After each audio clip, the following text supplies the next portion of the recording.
सर्वांना जय भीम जय शिवराय। आज या धाराशिव समतेचे विचार रुजवणाऱ्या सर्व मानवांना त्रिवार अभिवादन करतो आणि इथे उपस्थित वंचित बहुजन आघाडीचे तमाम सगळे उमेदवार तसेच डॉक्टर नितीन डेपे साहेब, अविनाश दादा भोसीकर, प्रवीण दादा रुग्णागुल, मुफ्ती साहेब आणि तसेच इथे उपस्थित वंचित बहुजन आघाडीचे तमाम नेते मंडळी, कार्यकर्ते, पदाधिकारी, इथे उपस्थित मोठ्या संख्येने माझ्या माता भगिनी, वडीलधारी मंडळी आणि तसेच या चळवळीच्या तमाम साथीदारांना माझा जय जिजाऊ, जय शिवराय, जय ज्योती, जय क्रांती, जय लहूजी, जय मल्हार, अस्सलाम वालेकुम आणि जय भीम।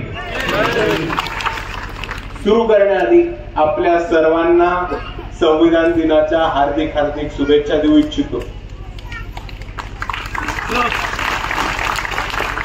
आणि सुरू करतो।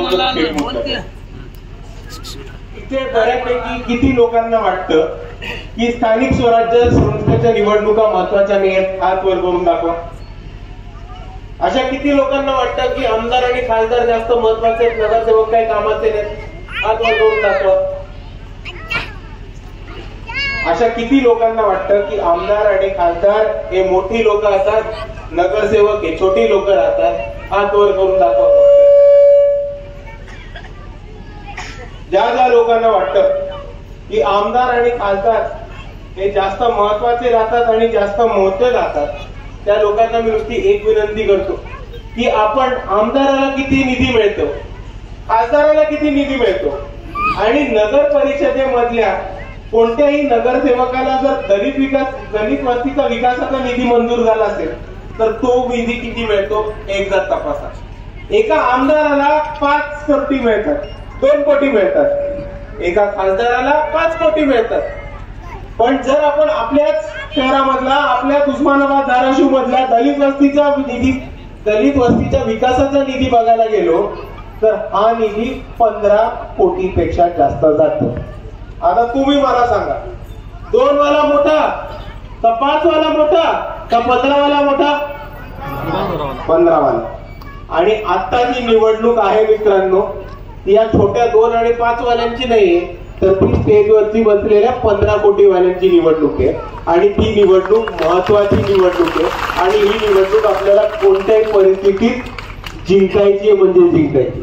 आणि दुसऱ्या बाजूला जे नगरसेवकचे उमेदवार आहेत ते आपल्याच वस्तीमध्ये राहणारे, आपल्याच गल्लीमध्ये राहणारे, आपल्याच बरोबर उठणं बसणारे, आपल्याच ताटाला ताट लावून मांडीला मांडी लावून बसणारे आणि आपल्याच समाजातले आणि त्याच्याहून महत्वाचं तुम्ही सर्वांनी ज्या समस्या भोगल्या, तुम्ही सर्वांनी ज्या प्रश्नांना सामोऱ्यास गेलाय, त्याच सगळ्या समस्या, त्याच सगळ्या कठीणाई आणि तेच सगळे प्रॉब्लेम त्या सगळ्यांनी सामोऱ्यास दिले।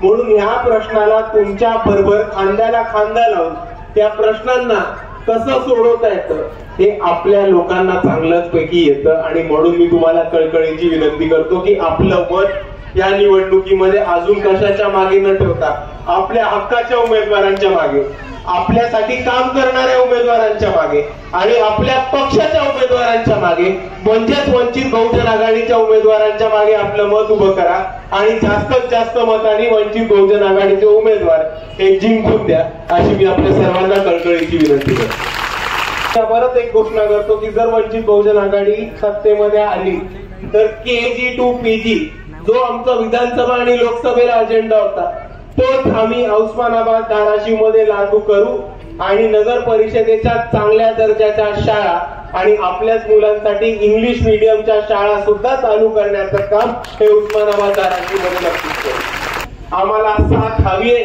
तर फक्त आणि फक्त आपल्या मतदानाची आणि म्हणून मी जाताना आपल्या सर्वांना एवढीच विनंती करतो की जास्तीत जास्त मतांनी आपण वंचित बहुजन आघाडीच्या तमाम उमेदवारांना निवडून द्यावं, ही माझी आपल्या सर्वांना कळकळीची विनंती आहे। वंचित बहुजन आघाडीकडनं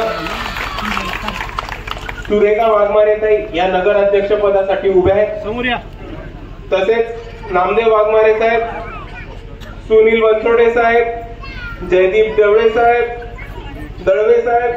तसेच विजयाबाई नागपिळे, शीतल चव्हाणताई, महादेव हेडके आणि शमा शिरसाटे हे सगळे वंचित बहुजन आघाडीचे सक्षम जिंकणारे उद्या विजयी होणारे उमेदवार आहेत। आपण सर्वांनी यांना भरघोस मताने विजयी करावं। यांची निशाणी काय? यांची निशाणी काय? निशाणी काय? येत्या 2 तारखेला येत्या 2 तारखेला गॅस सिलेंडरची निशाणी दाखवून आपण सर्वांनी त्या सगळ्यांना निवडून द्यावं। आणि तसंच एक मत जसं खाली आपण नगरसेवकाला टाकतो तसं एक मत वरती नगर अध्यक्षासाठी सुद्धा टाकावं, एवढी आपल्या सर्वांना विनंती करतो। थांबतो आणि परत एकदा आपल्या सर्वांना संविधान दिनाच्या खूप खूप शुभेच्छा। जय भीम, जय संविधान।